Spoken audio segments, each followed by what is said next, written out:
Right.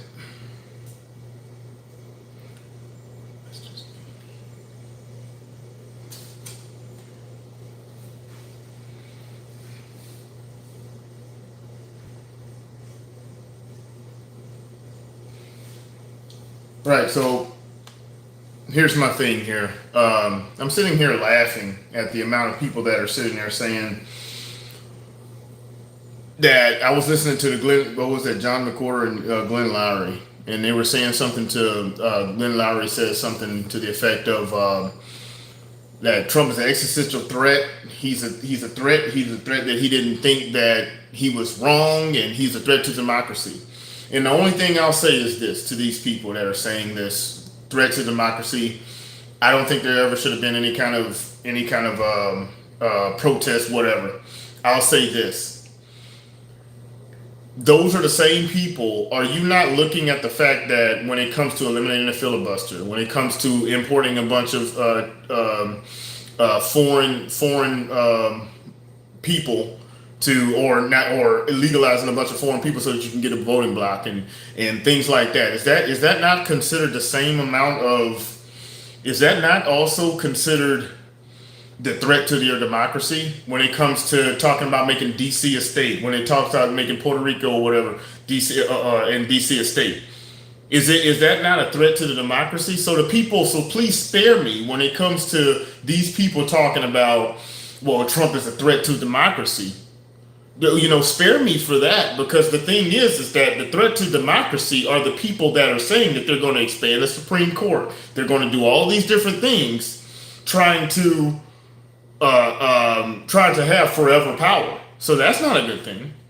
So it just really doesn't make any sense to me. If you're really talking about not having a threat to democracy, then that would be something that I would want to call you out on and make sure that you're being consistent, because the threat to democracy is the people that are sitting there saying this is what we're going to do. We're going to make it to where we can be in power forever. That's a shame.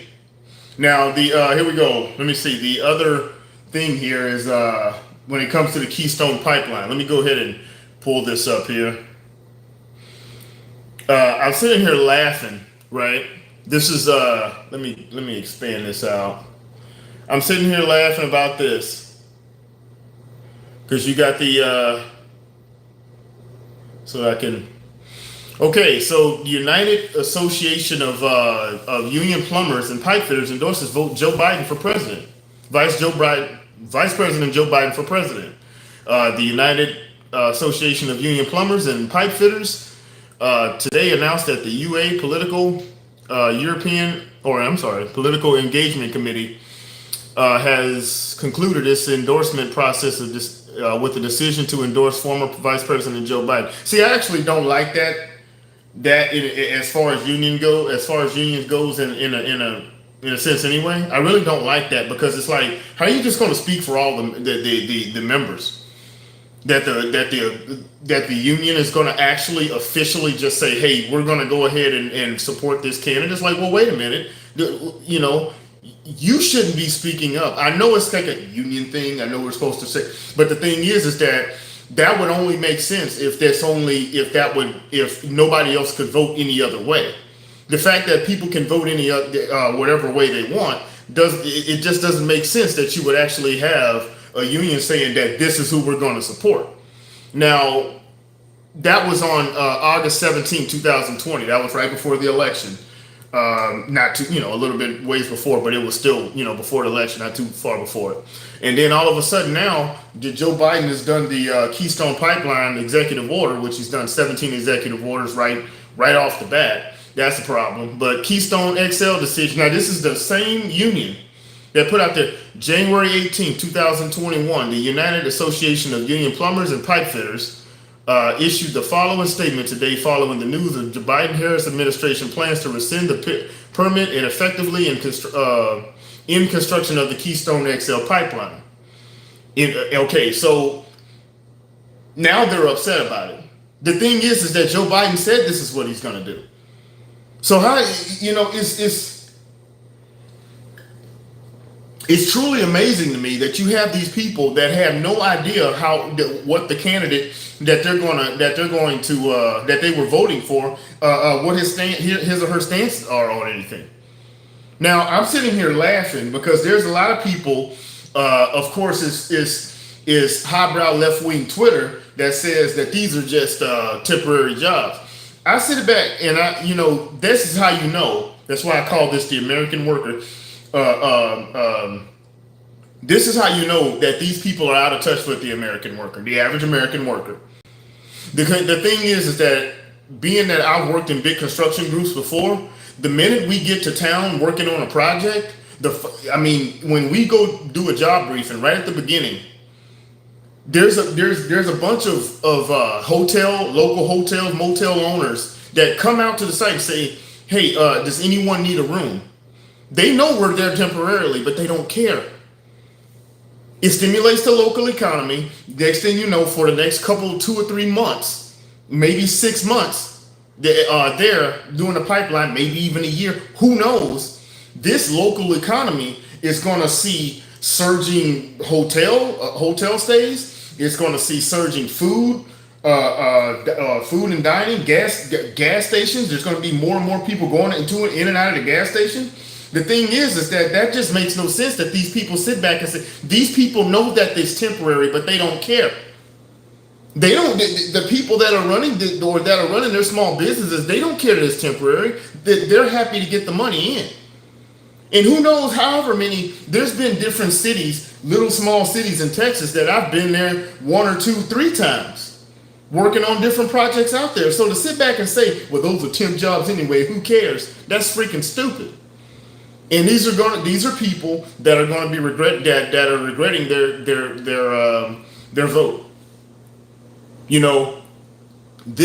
All this because for a lot of people because mean tweets, right? We didn't want mean tweets. Mean tweets were horrible, right? I'd rather be out of it. These people would rather you be out of a job than get mean tweets. Let's go to the next story here. Now this is what I really find funny. This is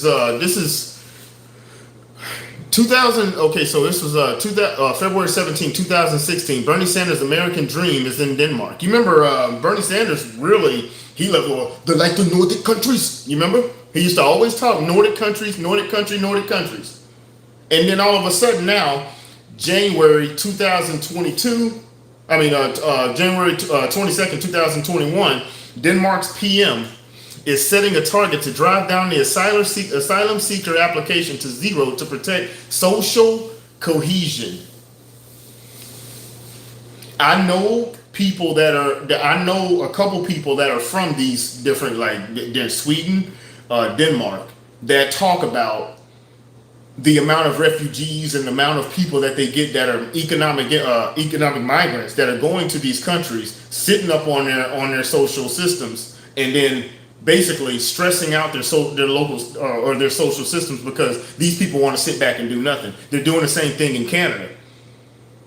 I find it funny that these people already understand in Denmark that you can't keep going this way, to just importing more and more people. And that once again, how does that help? Like I said before, how would this help American workers? To just keep bringing more and more and more people into this country. How does that help the American worker? I keep asking this, and I'll keep asking it. Because America's not taking care of the American worker as it is. So why do we need more people here? More people to just go out and go onto the system. Because that's exactly what a lot of these people are doing. They're not coming in and suddenly going to work.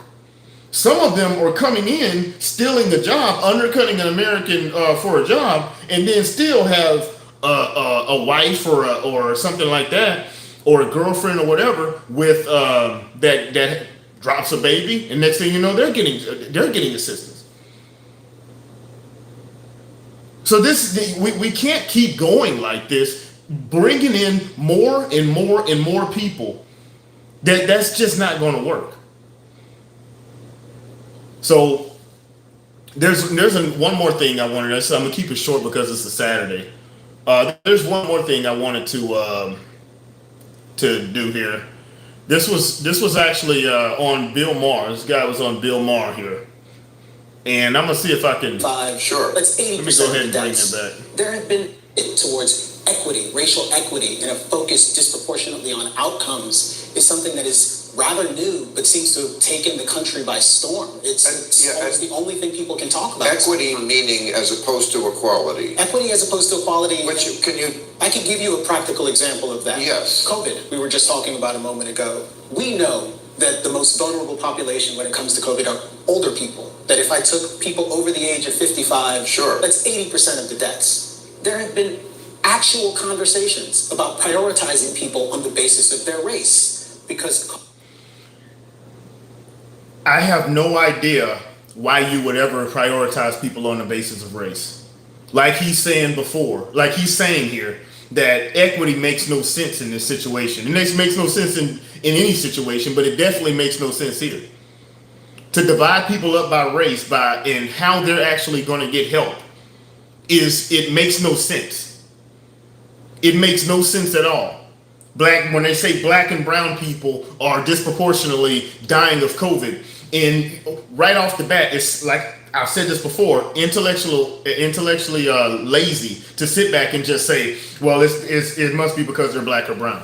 That's it. It's not due to the fact that a lot of black people are obese. There's a lot of obese black people. Black people we do not, as a group, as a whole, we do not take care of ourselves the best. We don't. What does COVID seem to, who gets affected by COVID the most? People that have underlying conditions. A lot of black people, Hispanic people and whatnot have underlying conditions. So to sit back and just automatically go and just say, oh, it's just a race. That's not having to actually go in and say, what is the problem? But what he's saying here is that no matter how old the person is, no matter what race the elderly person is, they need to get it.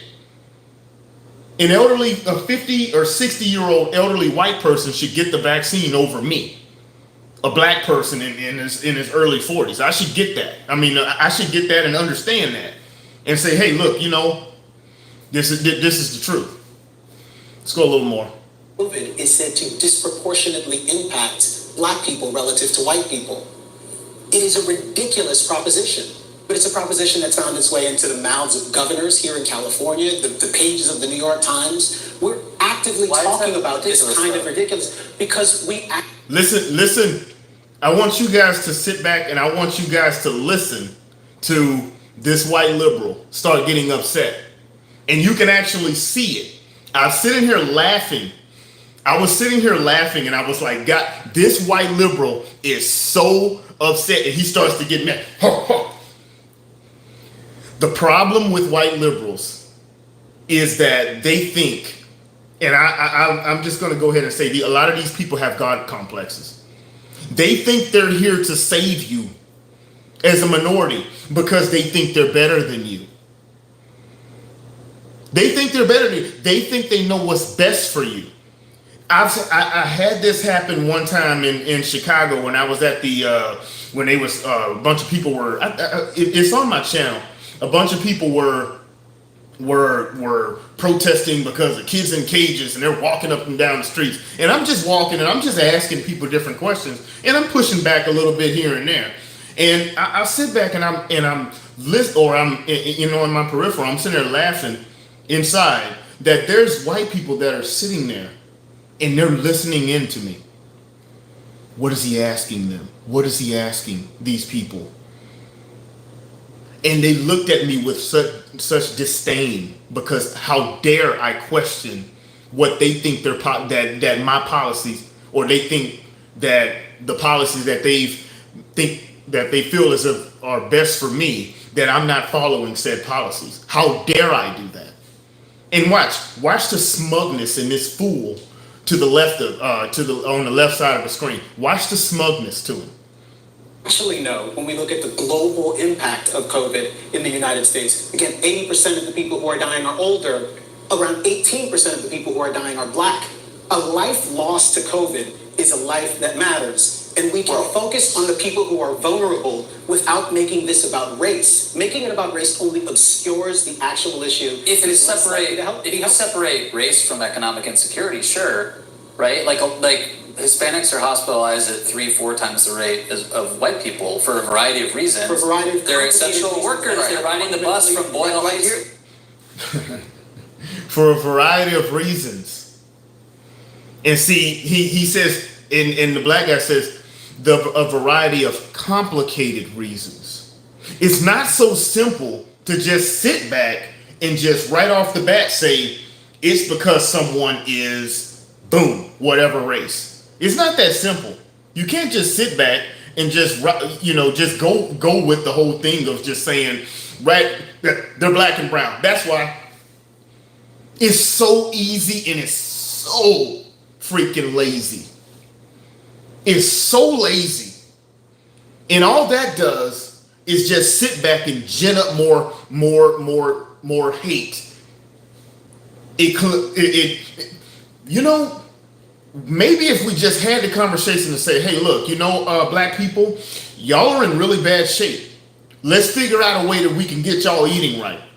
I've tried to do this in health and fitness and things like that. I've tried to do this. And I've tried to do it for black people. I've tried to do it for white people that are out of shape. I've tried to do it for Hispanic people. I say, look, the thing is that if you want to live a better life, you have to get in better shape. We're not made, evolution, whatever, made a creationist. We're not made to sit back and just lay back and chill and eat all day. We're not made to do that. And when you do that and your body finally feels and gets hit by something like COVID, like the flu, like whatever, your body's not going to be ready for it.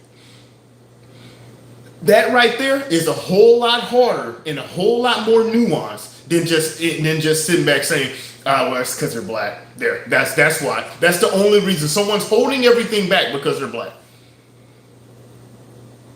Here we go. Some more.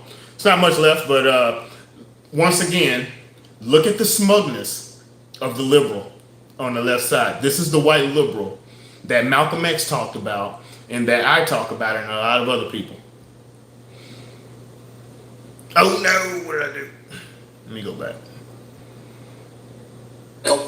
Hispanics are hospitalized at 3-4 times the rate of white people for a variety of reasons. For a variety of They're complicated essential reasons, workers. right. They're riding the bus from Boyle Like Heights here- to Beverly here's Hills. something The important point is, They're essential workers. They're riding the bus. They're doing all the jobs that we don't want to do. You know how that goes. You know the whole spiel, right? We know the whole spiel, Mr. White liberal. We know. that it's not fundamentally about race. You can't un-Hispanic them. There may be different issues in their communities. Look how upset he is. Look how upset this freak. I'm so sick of people like him.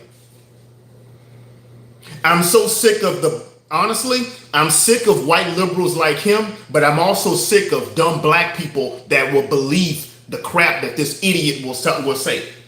I'm so sick of that crap. Look at him. This is that look right there that he's giving that black man was the same look when I'm asking at that immigration rally. Hey, when I'm asking these people, hey, well, how do you think that that bringing in, how many more people do you want brought in? How does that help the American worker? And these white liberals like him look at me like that. How dare you? I know what's best for. I got my degree from that. That's what they do. So here we go. A little more. It could be that they live in homes with more people. It could be that they live in more urban centers. If that's the case, the policy you're tailoring is for people in urban centers, not Latinos. This is a confusion of categories that is a confusion of categories. That dude smoked this dude. Look at him. How dare you? Oh God. How dare you, white? How dare you, black man? How dare you? God dang it, you got me. How dare you? How dare you not? How dare you put it somewhere else besides race, black man? Because let's be honest here. If more black people listen to this thinking right here from the black guy on the right, if more people will listen to him, then guess what? We're gonna black people and white people and Hispanic people and whoever in this country is going to look at the fool on the left and say, you're the freaking problem. That's the truth of the matter. They need us fighting. I've said this before when it comes to the book Animal Farm. This is the windmill. The guy on the left, he wants us working on that windmill. The windmill that will never get built. Or if the windmill finally does get completed, they make another windmill. Hey, do this one now. Make this windmill now. Because the thing is, if we're constantly sitting back working on that windmill, we do not see that this guy is the problem. While they're sitting back getting rich, importing all this freaking cheap labor and things like that, guess what? They're running away with everything. This is what they do. And like I said before, that doesn't take all the responsibility off the black people and the Hispanic people and the LGBT, whatever group that you want to be in, people that are stupid enough to fall for this idiot. Look at it. Here we go a little more. Actually distracting us from forging good policy. What you get is great sound Look how mad he is. Don't actually fix problems. It makes people, He's so pissed. He's so pissed. He is so upset with it. How dare you? It stands in the way. Doing this racial equity and crap like that, it stands in the way of making good policy. When I don't know if I brought this up on my channel, but I'm gonna go ahead and say it. There was so many years ago, I forgot, it's probably about 7 or 8 years ago now, the Houston Police Department said that they were going to lower testing standards for black applicants because black people don't take tests well, because they felt as if there weren't enough. This was the equity game they were playing. That's the stupidest, that's bad policy. That's bad policy. That's freaking stupid to sit back and say, oh, well, yeah, that makes total sense. Why in the world would you want to do that? Crush 1776. Hello. I'm trying to do this live streaming stuff now, so just, back and forth, because I don't really do a lot of that. I'm here we go. But that's bad. That's straight up bad policy. It's terrible. And it doesn't help. It at all does not help black people or the American worker. I don't care about it just being black people. It doesn't help the American worker. Black people, Hispanic people, whoever, get the same test that every other race gets. You get the same amount of time to do it. Everything's the same. Equality of outcome. If that means there are enough black people, that everything's a little, that you have more whites or more blacks or more Hispanics, whatever, then that's just what it is. We got to stop this. The equity game, and I like Jordan Peterson says so. The equity game is so dangerous because let's think about it. When we start talking equity, we can say black male, we can say black gay male, black bisexual male, black trans male, black trans female, black whatever. You can just keep going. Black lesbian, black transsexual lesbian. You can just keep going. So that's such a dangerous game to start playing, where you're trying and all you're doing is cutting off other groups just to get your preferred outcome. That's not good. Anyway, that's it. That's all I have for today. It's time for me to go get some food, and we'll see you. Comment, like, share, subscribe. That's it.